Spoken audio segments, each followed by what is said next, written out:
All right, well, we're on a roll with the verb ser. And now we know that it's conjugated soy, eres, es, somos, sois, and son. We're going to talk about how to express where you are from.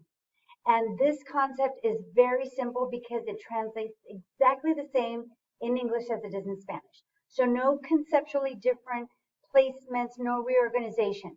In English, if we say, I am from, and then name the place, en español es igual, nada diferente. See? So let's just put the Spanish components where the English would be, because all of us know that this is how you say it. I am from Skyline. So the place, you can add any place you want to. We're going to say Skyline. I am, the verb is soy. You can put yo soy de Skyline. Just make sure that when you put the word from in English, you add the word de in Espanol. Now, some of you are thinking already, hey, Ms. Curran, can I just say it? Soy de Skyline? Absolutely. Because in Spanish, these words don't repeat themselves. So when you see the word soy, you know it's yo. But if you want to keep yourself in line and in check, since we're starting the semester, always feel free to say yo soy de Skyline. If I wanted to say you are from Skyline and it's you singular is tú. Okay? So translating it, you are from Skyline would be tú eres de Skyline. Now here's another one. I'm going to give you a couple seconds to think about it on your own. How would you say we are from Skyline? We are from Skyline.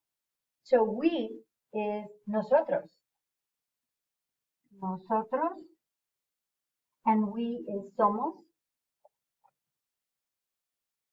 And then we add the word de.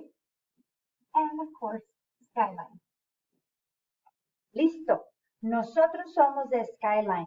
Ustedes son de Skyline. Ella es de Skyline. And you can add any place. No tiene que ser tu escuela. Puede ser tu ciudad. Yo soy de Mesa. Yo soy de Phoenix.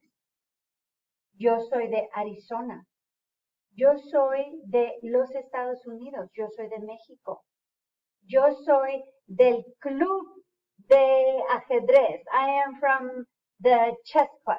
So it doesn't necessarily have to be a particular location as we would think that you can pinpoint on a map. But for sure, you can say you're from a place. I am from this place. It could be a region, anything else. And that's all you need to do. The pivotal part is here is to remember that it's de. And the correct pronunciation is de. It is not de. Oftentimes when we translate it into Spanish, we use our English accents. And remember that the vowels are very short and very simple. A, E, I, O, U. So the letter E is E, de. Yo soy de Skyline. That's it.